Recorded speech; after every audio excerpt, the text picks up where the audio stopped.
Hello friends, myself Prakash Ingre. I will teach you biology subject class 12 Maharashtra Board New Syllabus 2020 chapter 1st Reproduction in Lower and Higher Plants part 1st. Before we start the topic, I will teach you or tell you some things. जसं की तुम्हाला माहिती आहे की कोरोनाने सगळीकडे हाहाकार माजवला आहे आणि त्यामुळे आपले सर्व ऑनलाईनचे क्लासेस चालू आहेत.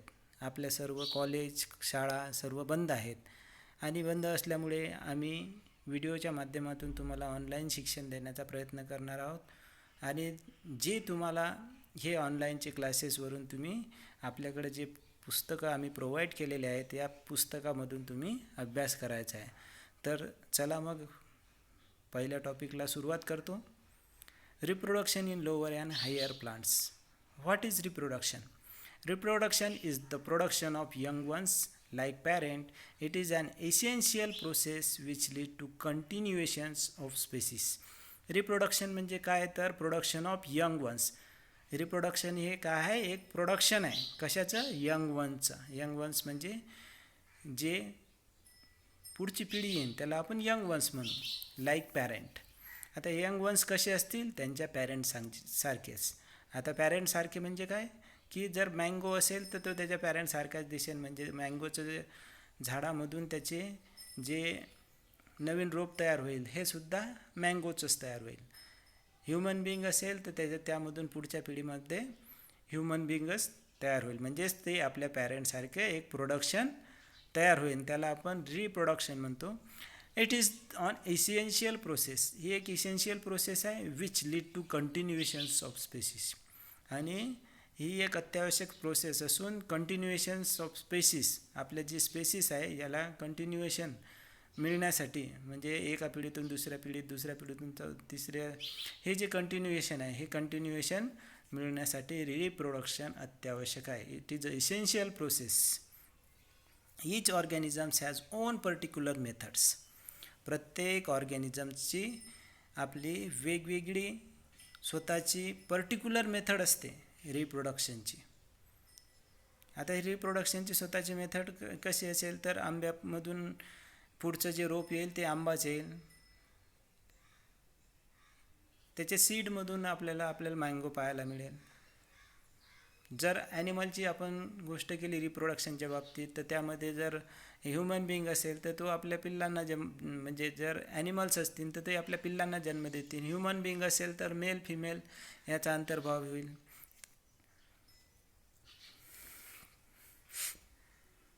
All these methods generally falls into two categories. म्हणजे जे ओन मेथड्स आहेत या मेथड्समधून आपल्याला दोन कॅटेगरीज पडल्या. आता हे दोन कॅटेगरी कोणत्या? The reproduction has two categories. First category is asexual reproduction, second is sexual reproduction. In between two categories we understand this asexual reproduction occurs without fusion of two compatible gametes or sex cells. आपण जर पाहिलं तर asexual रिप्रोडक्शनमध्ये without fusion म्हणजे कुठल्याही प्रकारचं fusion आपल्याला पाहायला मिळेल. मेल आणि फिमेल इथं आवश्यक नाही आहेत. सिंगल जरी असलं इथं एखादं कॅरेक्टर तर त्यामधून सुद्धा रिप्रोडक्शन होऊ शकते. सेक्शुअल रिप्रोडक्शनमध्ये काय तर fusion of two compatible gametes or sex cells. इथं पर्टिक्युलरी मेल आणि फिमेल कंपल्सरी आपल्याला पाहायला मिळतात. जसं तुम्ही पाहिलं असेल तर इथं मेल अँड फिमेल फ्युजन और sex cells result of production of genetically identical progeny. Result आता याचा रिझल्ट काय येते की जेनेटिकली आयडेंटिकल्स. जसे की गहू असतील तर त्याच्या पुढच्या पिढीमध्ये आयडेंटिकल गव्हाचे उत्पन्न गव्हामध्येच होईल. सेकंड येतं character. This is the characterise by the fusion of male and female gametes fertilisation. इथं मेल आणि फिमेल यांच्या दोघां मिळून आपल्याला काय तयार होते? फर्टिलायझेशन तयार होते, किंवा त्याला आपण दी formation of zygote and embryo, formation होते कशामध्ये, झायगोट अँड एम्ब्रिओमध्ये, त्यालाच एम्ब्रिओजेनेसिससुद्धा आपण म्हणतो. दिस मॉर्फॉलॉजिकल अँड जेनेटिकल आयडेंटिकल. आता हे मॉर्फॉलॉजिकल काय आहे, मॉर्फॉलॉजिकल म्हणजे स्ट्रक्चर त्याचं, हे स्ट्रक्चर कसं असते, मॉर्फॉलॉजिकल असेल. आता मॉर्फॉलॉजिकल म्हणजे काय, तर दीज आर स्ट्रक्चरली म्हणजे त्याचं जे खोड असेल, मूळ असेल, पानं असतील, हे स्ट्रक्चर सारखं असेल. आणि जेनेटिकल आयडेंटिकल असेल, त्याचे जीन्ससुद्धा सारखे असतील. सेक्शुअल रिप्रोडक्शनमध्ये आपल्याला मायटोसिस आणि मिओसिस ऑकर्स असतात, दोघांचा अंतर्भाव होईल यामध्ये. म्हणजे जर आपण in the previous classes we are studied about meiosis and mitosis, म्हणजे गुणसूत्री विभाजन, अर्धगुणसूत्री विभाजन आपण पाहिलेलं आहे. Occurs both plants and animals. आपल्याला मिओसिस आणि मायटोसिस हे दोन्ही प्रोसेस आपल्याला प्लांटमध्ये पाहायला मिळते आणि ॲनिमलमध्ये सुद्धा पाहायला मिळते. Produce genetically dissimilar offspring. आता जर पाहिलं आपण असेक्शुअल रिप्रोडक्शनमध्ये मॉर्फॉलॉजिकल अँड जेनेटिकल आयडेंटिकल, म्हणजे त्याचं स्ट्रक्चरही सारखं असेल आणि जीन्ससुद्धा सारखे असतील. पण सेक्शुअल रिप्रोडक्शनमध्ये तसं नसते. प्रोड्यूस जेनेटिकली डिसिमिलर, त्याचे जीन्स वेगवेगळे असू शकतात, ऑफस्प्रिंगचे, त्याच्या चाइल्डचे. त्याचे जर तुम्ही पाहिलं असेल ह्युमन बिंगमध्ये, तर ह्युमन बिंगमध्ये सेक्शुअल जेव्हा मेल आणि फिमेल कॅरेक्टर फ्यूज होतात, फ्यूज झाल्यानंतर ते यंग वन्स असेल किंवा चाइल्ड असेल किंवा ऑफस्प्रिंग असेल, त्याला आपण वेगवेगळ्या नावाने संबोधतो. तर हे डिसिमिलर असतील, इकडं सिमिलर असतील, तर सेक्शुअल रिप्रोडक्शनमध्ये डिसिमिलर असतील. There are four subtypes of asexual reproduction, that is fragmentation, budding, spore formation and vegetative propagations. Then another subtitles or subparts of vegetative propagation, that is cutting, grafting and tissue culture. We learn about the asexual reproduction. First part, fragmentation.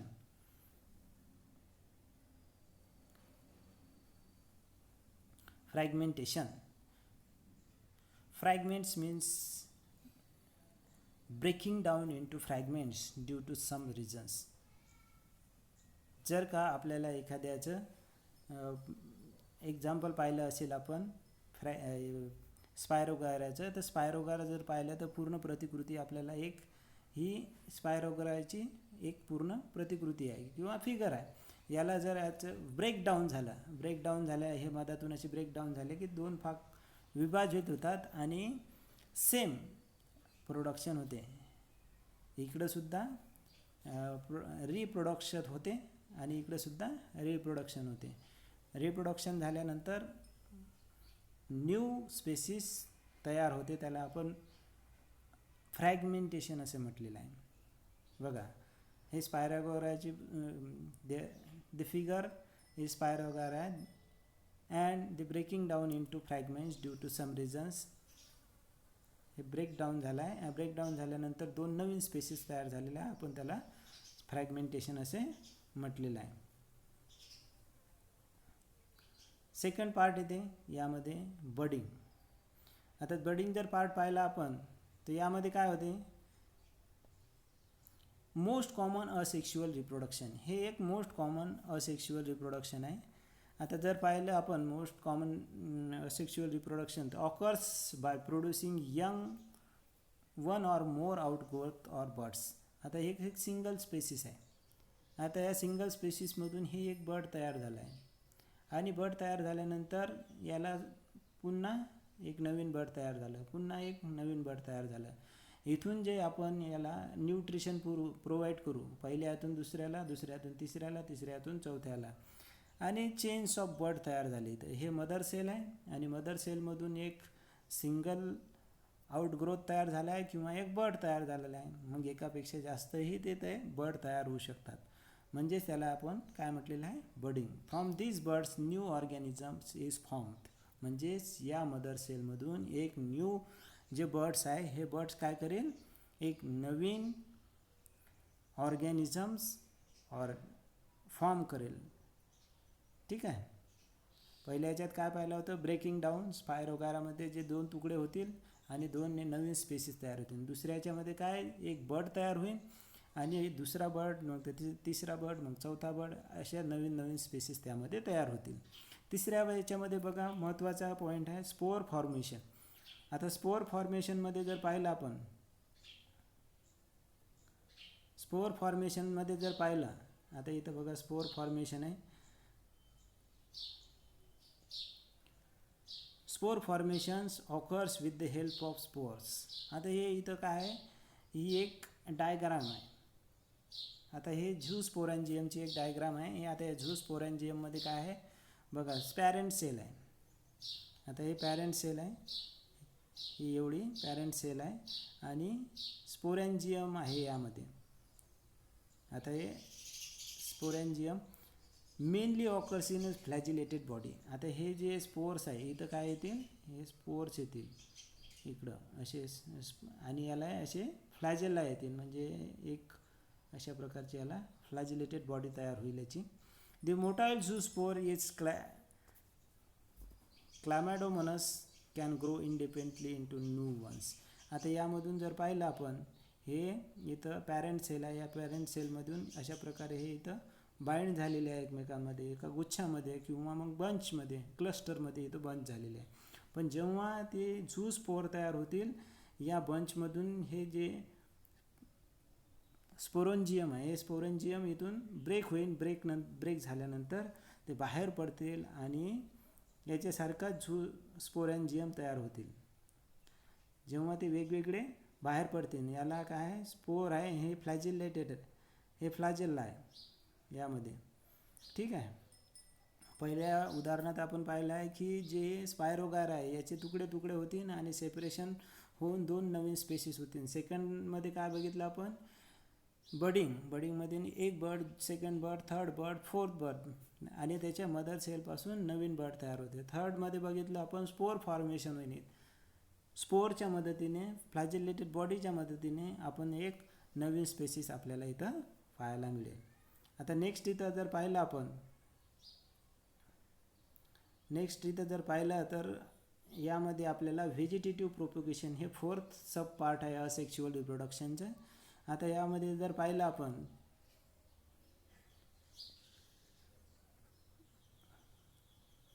Vegetative propagation, a plant are genetically identical in their parents. यामध्ये आपल्याला new plant are genetically identical, म्हणजे जे नवीन plant आहे हे genetically identical म्हणजे त्याच्या जीन्सनुसार identical असतील, ओळखीचे असतील, त्याच्यासारखे पॅरेंटसारखेच असतील. Reproductions occurs via vegetative parts of plants. Reproduction हे कशाच्या माध्यमात होईल, root, stem or its leaves. म्हणजे त्याच्या हे जे व्हेजिटेटिव्ह प्रोपगेशन आहे हे कशाच्या सहाय्याने होते, त्याच्या रूटमधून होऊ शकते, त्याच्या स्टीममधून होऊ शकते किंवा त्याच्या पानामधून सुद्धा आपल्याला पाहायला मिळते. आता many desired plants can be grown naturally or artificially. Reproduction requires of humans.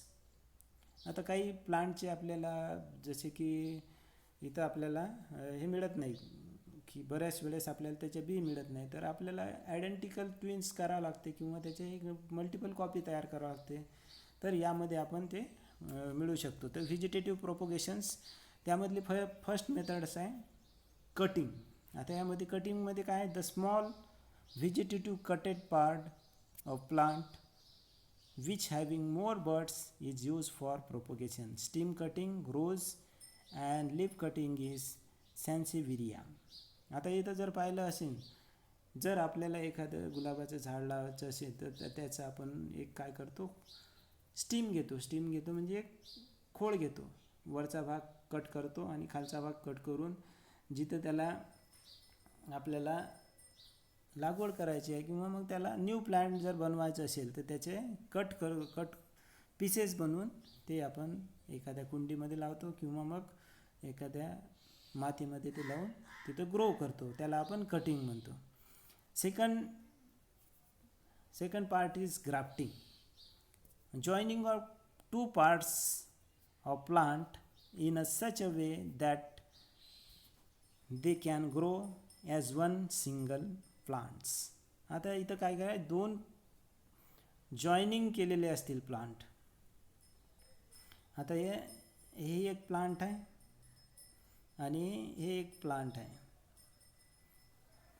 या ठिकाणी बघा, आता इथं दोन भाग दाखवलेले आहे. एक प्लांट हे जमिनीतून आलेलं असेल, याला म्हटलेलं आहे स्टॉक. याला म्हटलेलं आहे स्टॉक. आणि जे दुसरं इथं आपण काय केलेलं आहे, हे नाईफनं याला कट केलेलं आहे. असा कट केल्यानंतर हे बघा इथं कट केलेला आहे आणि हा भाग इथं जॉईन केलेला आहे. सेकंड पार्ट इथं जॉईन केल्यानंतर यासारखं आपल्याला काय करायचं आहे, बाइंड करायचं आहे, त्याला बांधून घ्यायचं आहे. त्यालाच आपण ग्राफ्टिंग म्हणतो. Joining of two parts in a such a way that they can grow as single plant. नंतर त्या दोन्ही प्लांट मिळून एक प्लांट तयार होते, त्याला आपण ग्राफ्टिंग म्हणतो. तर त्यामध्ये दोन पार्ट येतात. जो खालचा भाग असेल जमिनीतून वरती आलेला त्याला स्टॉक म्हणतात आणि जो जॉईनिंग पार्ट आहे त्याला सीऑन म्हणतात. हे जे सीऑन हा पार्ट आहे आणि जो खालचा पार्ट आहे त्याला स्टॉक म्हणतात, वरचा पार्ट आहे त्याला सीऑन म्हणतात. सीऑन आणि स्टॉक हे दोन पार्ट समजले तुम्हाला. लास्टचं जे आहे ते tissue culture.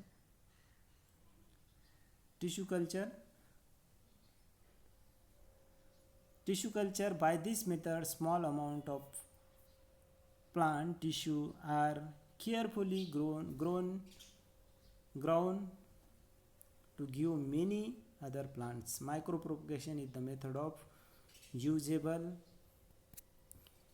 nowadays. Tissue culture अशी एक टेक्निक आहे ज्यामधून एक छोटासा पार्ट असेल टिश्यूचा, त्या टिश्यूमधून आपण त्याला कट करायचे आणि कट केल्यानंतर मल्टिपल प्लांट त्यापासून तयार करायचे. त्यामध्ये जर मायक्रोप्रोपोगेशन्स अत्यंत महत्त्वाची एक प्रक्रिया आहे. या मायक्रोप्रोपोगेशन्समध्ये टिश्यू कल्चरमध्ये जर पाहिलं असेल तुम्ही, सिंगल एखादी कुंडी असेल, एखादा पार्ट घेतले जाते आणि पार्ट घेतल्याने समजा आपल्याला बनाना घ्यायचा आहे. बनाना म्हणजे काय, केळीचे उत्पादन घ्यायचं आहे, पण त्यामध्ये आपल्याला रोप उत्पन्न होत नाही. रोप उत्पन्न होते पण त्याचे जे बी आहे आपल्याला मिळत नाही. मग बी मिळत नसल्यामुळे आपल्याला काय करावं लागतं, त्या झाडापासूनच आपल्याला केळीचे उत्पन्न तयार करायचे असते. तर त्यासाठी काय करतात, केळीचे जो गाभा आहे, गाभा म्हणजे जो आतला जे त्याचे स्टीम असेल, या स्टीममधला जो अंदरचा जो पेरा आहे, या पेराचे छोटे छोटे तुकडे करतात, cuts into pieces and grow into new identical plants. त्याच्यासारखेच नवीन रोपटे तयार करतात. त्याला आपण मायक्रो प्रोपोगेशन असे म्हणतो. बघा आपण इथं आता काय काय बघितलं, पुन्हा एकदा रिकॉल करतो. रिप्रोडक्शनमध्ये आपण पाहिलं की असेक्शुअल रिप्रोडक्शन काय, सेक्शुअल रिप्रोडक्शन काय. असेक्शुअल रिप्रोडक्शनमध्ये विदाऊट फ्युजन असते, म्हणजे मेल फिमेलची आवश्यकता नसते. तर सेक्शुअल रिप्रोडक्शन मेल फिमेलची आवश्यकता असते. यामध्ये जर पाहिलं आपण तर मायटोसिस मिओसिस दोन्हीही ऑकर्स असतात. म्हणजे प्लांट आणि ॲनिमल दोघांमध्ये आपल्याला मायटोसिस आणि मिओसिसची प्रक्रिया घडलेली दिसते. जर असेक्शुअल रिप्रोडक्शनमध्ये पाहिलं तर आपल्याला जेनेटिकल सिमिलर ऑफस्प्रिंग पाहायला मिळतात, म्हणजे सारखेच प्लांट होतात. तर इकडं सेक्शुअल रिप्रोडक्शनमध्ये डिसिमिलर प्लांट तयार होतात. पुन्हा आपण त्याचे असेक्शुअल रिप्रोडक्शनचे 4 पार्ट पाहिले. पहिला आहे फ्रॅगमेंटेशनमध्ये स्पायरोगराचे ब्रेकडाऊन होतात तुकडे आणि नवीन स्पेसिस तयार होते. बडिंगमध्ये आपल्याला छोटे छोटे त्याचे बर्ड्स तयार होतात मदर सेलपासून. पुन्हा birds group chains of bird तयार होतात आणि आपण त्या प्रत्येकाला न्यूट्रिशन पुरवल्या जाते मदर सेलमधून त्याच्या बर्ड सेलमध्ये. आता या बर्ड सेलमधून न्यू सेल तिथं तयार होतात. स्पोर फॉर्मेशनमध्ये जे हे झूस स्पोरॅन्जियम आहे किंवा पॅरेंट सेल आहे, या पॅरेंट सेलपासून नवीन झूस स्पोर तयार होतात. तर व्हेजिटेटिव्ह प्रोपोगेशनमध्ये आपण पाहिलं की त्याच्या स्टीमपासून, रूटपासून और लीफपासून आपल्याला प्रोपोगेशन पाहायला मिळते. म्हणजे त्याच्या मुळापासून, खोडापासून, पानापासून रिप्रोडक्शन ते घडू शकते. आता आर्टिफिशियली होऊ शकते त्यामध्ये आणि नॅचरलीसुद्धा होऊ शकते. तर मेथड्स ऑफ प्रोडक्शन, तर कटिंग आहे. पहिली मेथड आहे कटिंग. या कटिंगमध्ये काय केलेलं आहे की जर एखादं रोज आपल्याला लागवड करायची असेल तर तिथं आपण त्याचे काही भाग कट करतो आणि त्याची लागवड करतो, न्यू प्लांट तयार होते. ग्राफ्टिंगमध्ये काय, ग्राफ्टिंगमध्ये आपल्याला स्टॉक आणि सिओन हे दोन जॉईन केले जाते पार्ट. जो जमिनीच्या आतमध्ये पार्ट असेल त्याला स्टॉक म्हटले जाते आणि जो वरचा भाग असेल त्याला सिओन म्हटले जाते. या दोन्ही भागाला जोडून नंतर आपल्याला तिथं काय तयार होते, एक न्यू प्लांट तयार होईल. त्यालाच आपण काय म्हटलेलं आहे, ग्राफ्टिंग. आणि शेवटचं जे आपण इथं घेतलेलं आहे की tissue culture. By this method small amount of plant tissue is carefully grown into many other plants. Micropropagations method usable नावडे. म्हणजे जर का आपल्याला एखाद्या बनाना असेल, याचे जर आपल्याला नवीन प्रोडक्शन घ्यायचं असेल किंवा बी उत्पन्न होत नसल्यामुळे आपल्याला त्यामधून काय केलं जाते, टिश्यू कल्चर टेक्निकद्वारे आपण काय करतो, एखाद्या कुंडीमध्ये त्याचे जे पेरा असेल किंवा जो गाभा असेल, या गाभाचे तुकडे तुकडे करून त्याला फेवरेबल कंडिशनमध्ये ठेवून, ॲस्पेटिक कंडिशनमध्ये ठेवून नंतर त्याला जे मटेरियल आहे, न्यूट्रिशन प्रोव्हाइड करून आपण त्याला टिश्यू कल्चर टेक्निकद्वारे, मायक्रो प्रोपोगेशनद्वारे न्यू प्लांट तयार करू शकतो किंवा मल्टिपल प्लांट आपण तिथं तयार करू शकतो. आशा आहे की हा टॉपिक तुम्हाला, जे असेक्शुअल रिप्रोडक्शन आहे, इथपर्यंत तुम्हाला समजला असेल.